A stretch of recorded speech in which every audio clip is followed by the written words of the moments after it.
Deuteronômio, capítulo 25.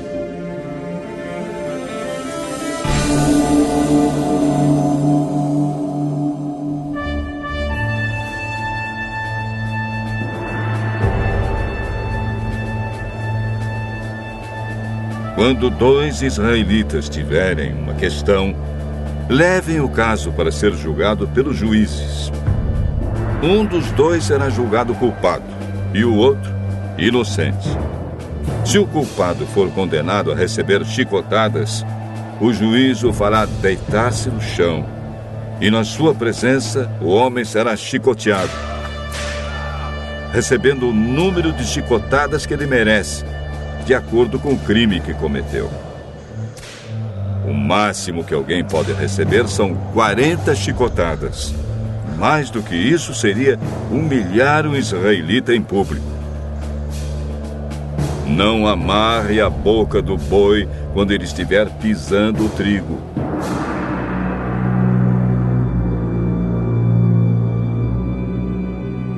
Se dois irmãos morarem juntos e um deles morrer e deixar a esposa sem filhos, a viúva só deverá casar de novo com alguém que seja da família do morto. O irmão do falecido deve casar com a viúva, cumprindo assim o dever de cunhado. O primeiro filho que ela lhe der será considerado filho do falecido, para que o seu nome não desapareça de Israel.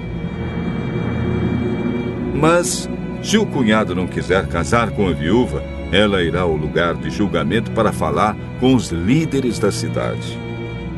Ela dirá: meu cunhado não quer cumprir o seu dever casando comigo. Ele não quer que o nome do seu irmão fique vivo em Israel. Aí os líderes devem chamar o homem e procurar fazê-lo mudar de ideia. Mas, se ele insistir, dizendo que não quer casar com a cunhada, ela chegará perto dele e ali, na presença dos líderes, tirará uma das sandálias dele, cuspirá no seu rosto e dirá: é assim que se faz com o homem que não dá ao seu irmão descendentes em Israel. E dali em diante a família dele será chamada de família do homem que foi descalçado.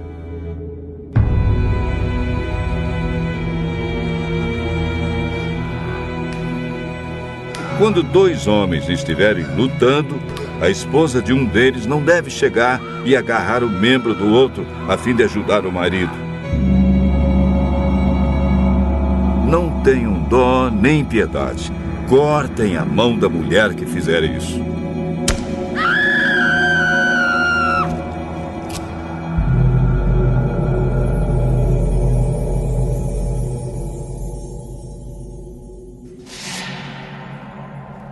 Não levem na bolsa dois pesos diferentes, um maior do que o outro. Nem tenham em casa duas medidas diferentes, uma maior do que a outra. Usem pesos e medidas certos, para que vocês vivam muito tempo na terra que o Senhor, nosso Deus, lhes está dando. Ele detesta todos aqueles que fazem essas coisas desonestas.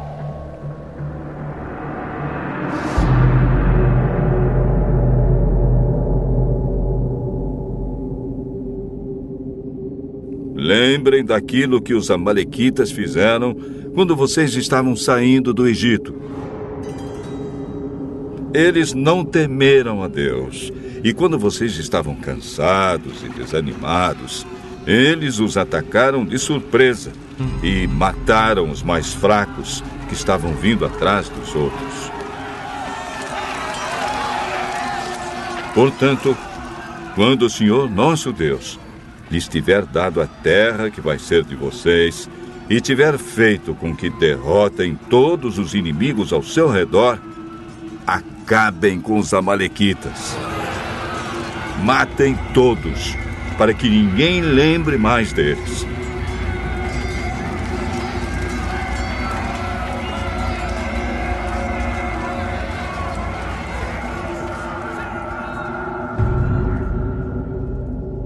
Não esqueçam essa ordem.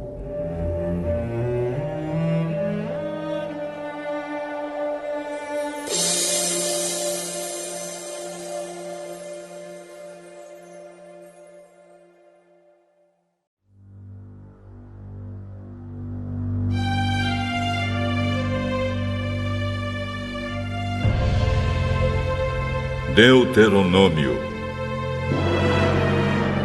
capítulo 26. Moisés disse ao povo: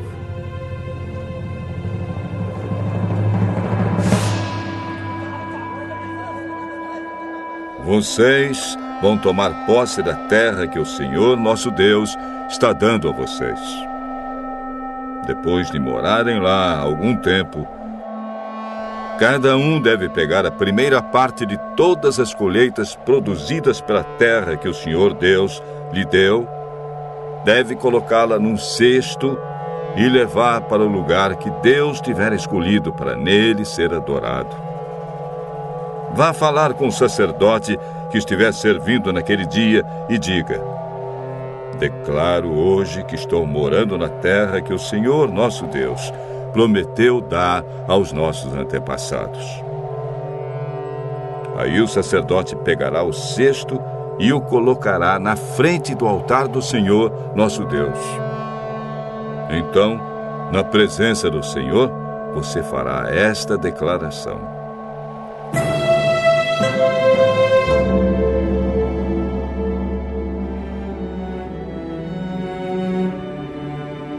o meu antepassado foi um arameu que não tinha lugar certo onde morar. Ele foi com a família para o Egito e ali eles moraram como estrangeiros.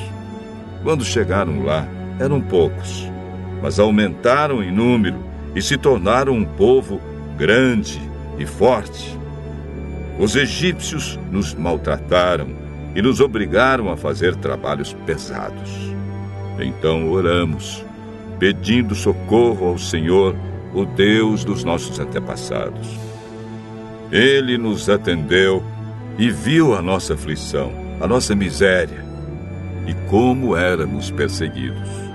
Com a sua força e com o seu poder, ele fez milagres, maravilhas e coisas espantosas e nos tirou do Egito e nos trouxe até esta terra que nos deu, uma terra boa e rica. E agora, ó Senhor Deus, eu te ofereço a primeira parte das colheitas da terra que me deste.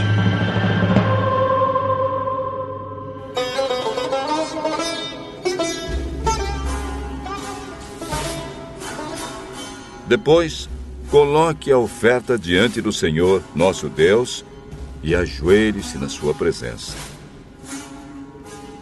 Fique alegre por causa de todas as coisas boas que o Senhor deu a você e a sua família. E faça uma festa com os levitas e com os estrangeiros que moram onde você vive.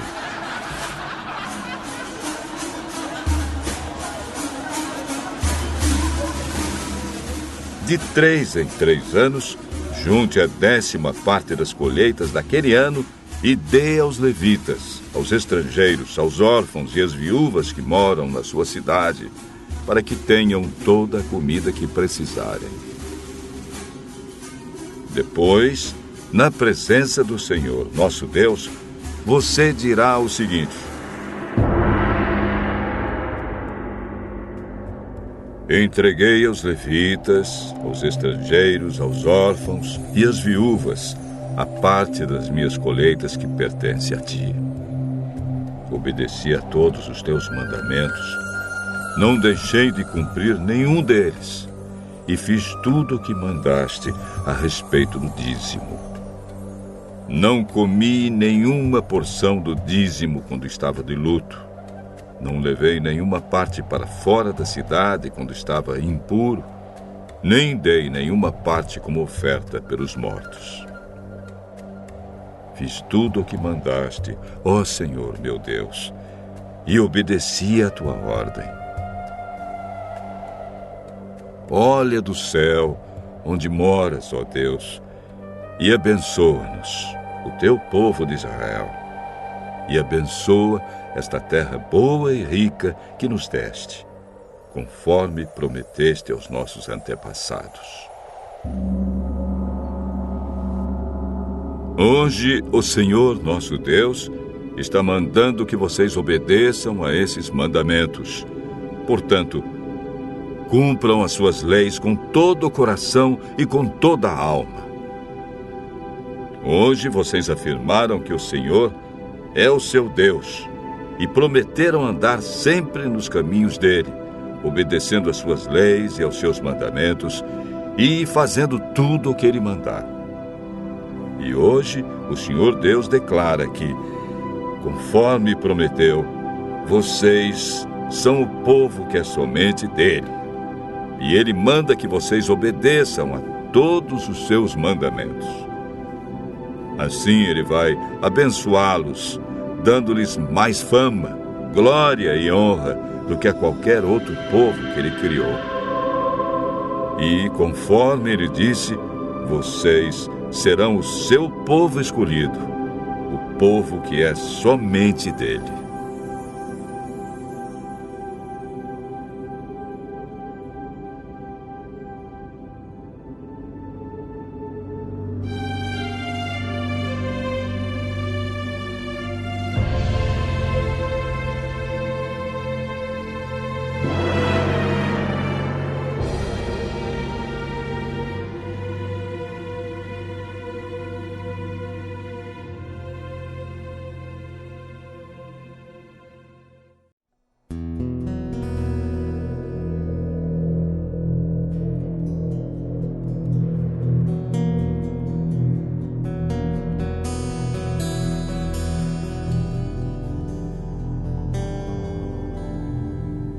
Atos, capítulo 16. Paulo chegou às cidades de Derbe e Listra. Em Listra morava um cristão chamado Timóteo. A mãe dele, uma cristã, era da raça dos judeus, mas o pai dele não era judeu. Todos os irmãos que moravam em Listra e Icônio falavam bem de Timóteo. Paulo quis levá-lo consigo e por isso o circuncidou, pois todos os judeus que moravam naqueles lugares sabiam que o pai de Timóteo não era judeu. Nas cidades por onde passavam, eles diziam aos cristãos quais as decisões que tinham sido tomadas pelos apóstolos e pelos presbíteros da igreja de Jerusalém e aconselhavam que eles obedecessem a essas decisões. Assim as igrejas ficavam mais fortes na fé e o número de cristãos aumentava cada dia mais. Como o Espírito Santo não deixou que anunciassem a palavra na província da Ásia, eles atravessaram a região da Frígia Galácia.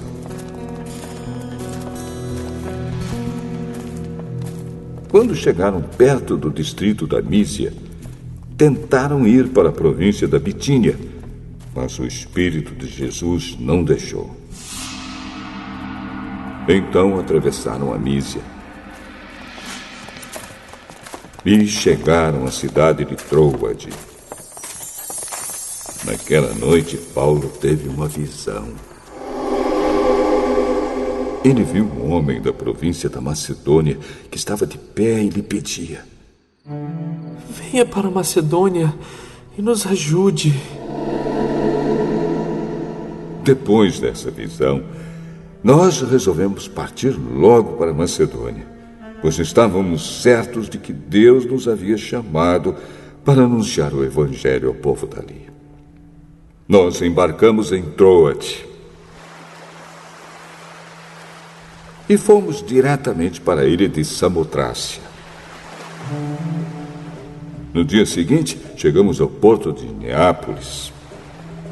Dali fomos a Filipos, que é uma cidade do primeiro distrito da província da Macedônia, e também colônia romana, onde ficamos vários dias. Nos sábados saímos da cidade e fomos para a beira do rio, pois pensávamos que ali devia haver um lugar de oração para os judeus. Sentamos e começamos a conversar com as mulheres que estavam reunidas lá. Uma daquelas mulheres que estavam nos ouvindo era Lídia, uma vendedora de púrpura da cidade de Tiatira. Ela adorava a Deus e o Senhor abriu a mente dela para que compreendesse o que Paulo dizia. Ela e as pessoas da sua casa foram batizadas. Depois Lídia nos convidou, dizendo: Venham ficar na minha casa, se é que vocês acham que, de fato, eu creio no Senhor. Assim ela nos convenceu a ficar na casa dela. Certo dia, quando estávamos indo para o lugar de oração, veio ao nosso encontro uma escrava. Essa moça estava dominada por um espírito mau que adivinhava o futuro, e os seus donos ganhavam muito dinheiro com as adivinhações que ela fazia. A moça começou a nos seguir, gritando assim: Estes homens são servos do Deus Altíssimo e anunciam como vocês podem ser salvos.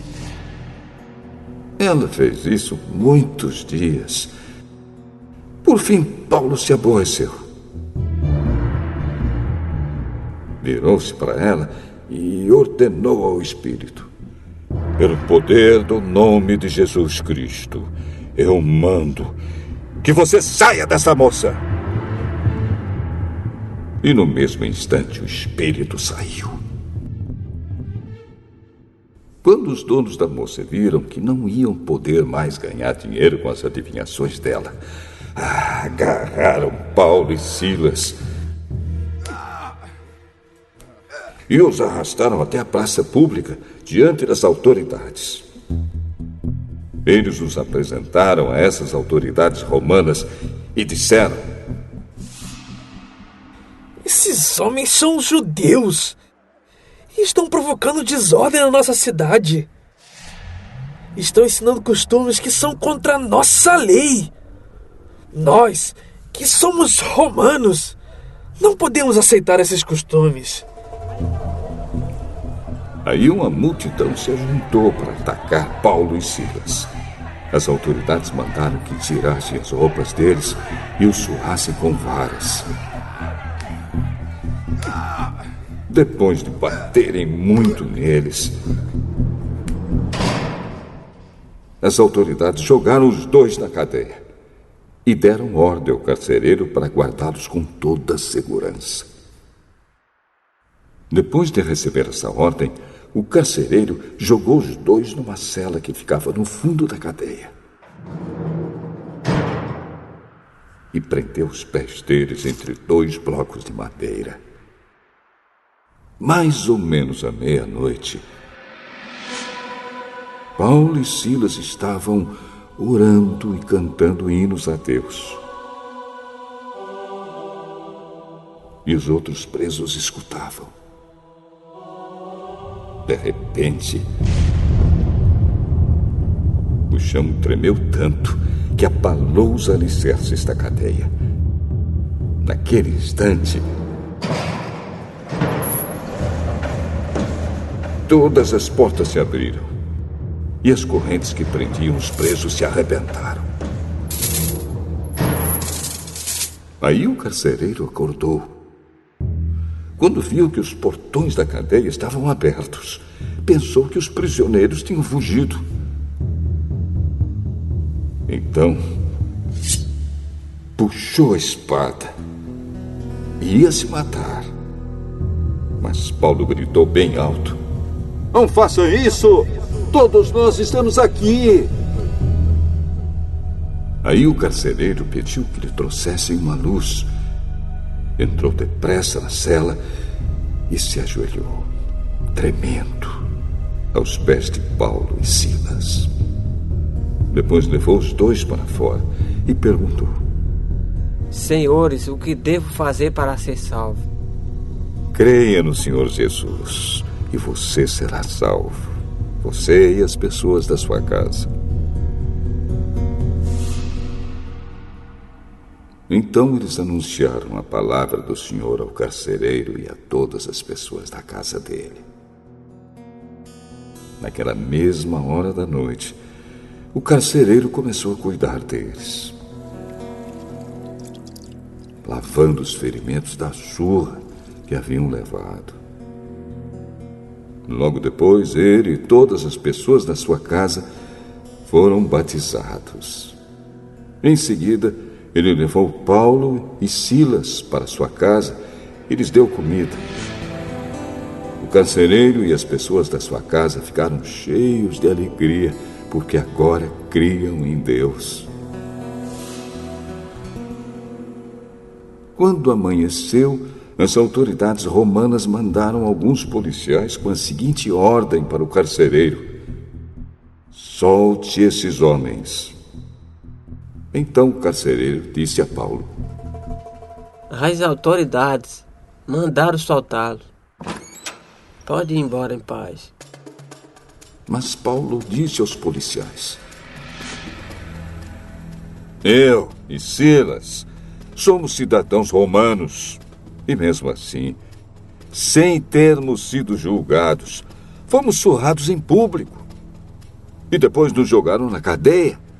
E agora querem nos mandar embora assim, em segredo? Isso não. Que as próprias autoridades romanas venham aqui e nos soltem. Os policiais foram contar às autoridades romanas o que Paulo tinha dito. Quando as autoridades souberam que Paulo e Silas eram cidadãos romanos, ficaram com medo e foram pedir desculpas a eles. Então os tiraram da prisão e pediram que fossem embora da cidade. Paulo e Silas saíram da cadeia e foram para a casa de Lídia. Ali encontraram-se com os irmãos, animaram a todos e depois foram embora.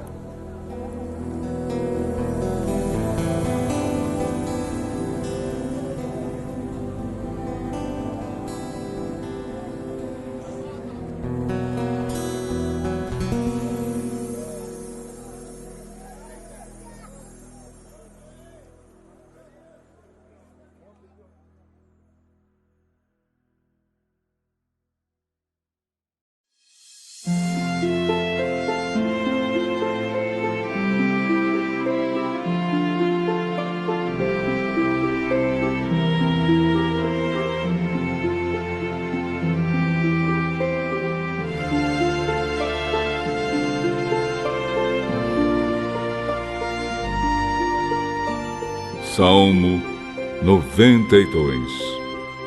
Salmo, canção para os sábados. Ó Senhor Deus, como é bom dar-te graças! Como é bom cantar hinos em tua honra, ó Altíssimo! Como é bom anunciar de manhã o teu amor e de noite a tua fidelidade, com a música de uma harpa de 10 cordas e ao som da lira. Ó Senhor Deus, os teus feitos poderosos me tornam feliz. Eu canto de alegria pelas coisas que fazes. Que grandes coisas tens feito, ó Senhor! Como é difícil entender os teus pensamentos. Aqui está uma coisa que o tolo não entende e o ignorante não pode compreender.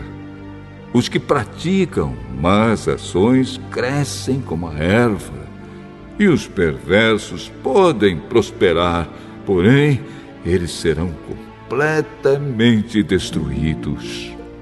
Pois tu, ó Senhor, estás para sempre acima de tudo e de todos. Nós sabemos que os teus inimigos morrerão e que todos os maus serão derrotados. Tu me tens tornado forte como um touro selvagem e me tens abençoado com felicidade. Tenho visto a derrota dos meus inimigos e ouvido os gritos dos maus. Os bons florescem como as palmeiras, Eles crescem como cedros dos montes Líbanos.